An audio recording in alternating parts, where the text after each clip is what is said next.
This is Kenya's Maasai Mara, one of Africa's great natural wonders, filled with the wonder of life. But these days, political unrest has scared away many tourists. And fewer visitors means less revenue to protect the animals that live here. The nearly 600 square mile reserve is funded by entrance fees and private donations. Last year, thousands of people came to the Mara. Now, numbers have dwindled, hotels are shut down, and workers are without jobs.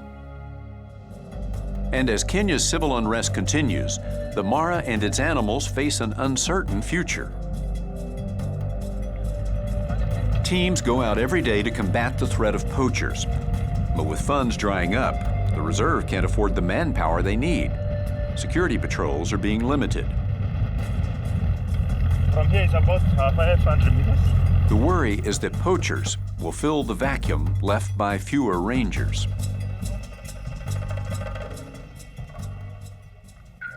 This is Joseph Kimugino. He hunts daily for snares that either kill animals or leave them maimed and vulnerable to attack from predators. So when the animal is going, and then the snare may end up holding the neck or maybe pulling it with its legs. Being caught in a snare and left to die is a painful, grueling death. Brian Heath, director of the Mara Conservancy, says he has less money now to combat poachers. The biggest effect has been in the huge reduction in tourists, an almost instantaneous drop of about 80% in the numbers of tourists. We rely on our share of revenue to maintain the park, to meet our expenses, to cover security and operational costs. So it had a huge impact on our ability to operate. This patrol manages to apprehend some suspects and scare off others.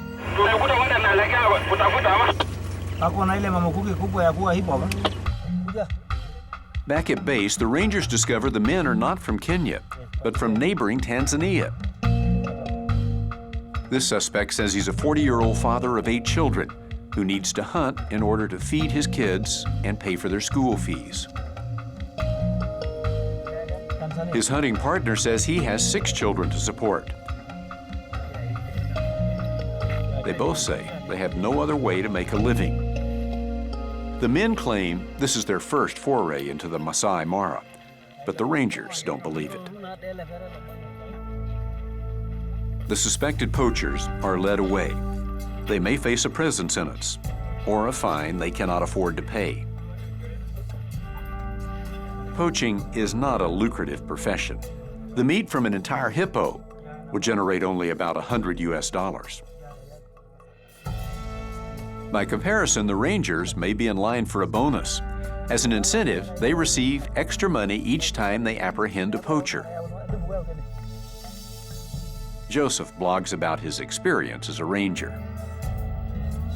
His blog gets more than 1,000 hits a day, and readers in Japan recently contributed some $23,000 in a single month.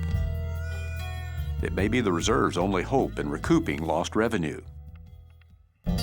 I think we're on the edge of a crisis. I know that all of the wildlife management authorities in this country, both private, such as the Mara Conservancy and the KWS, are facing drastic cuts to their budget to the point where clearly they don't have the presence on the ground anymore. Now, how quickly this will be taken up, that they can start poaching again, remains to be seen.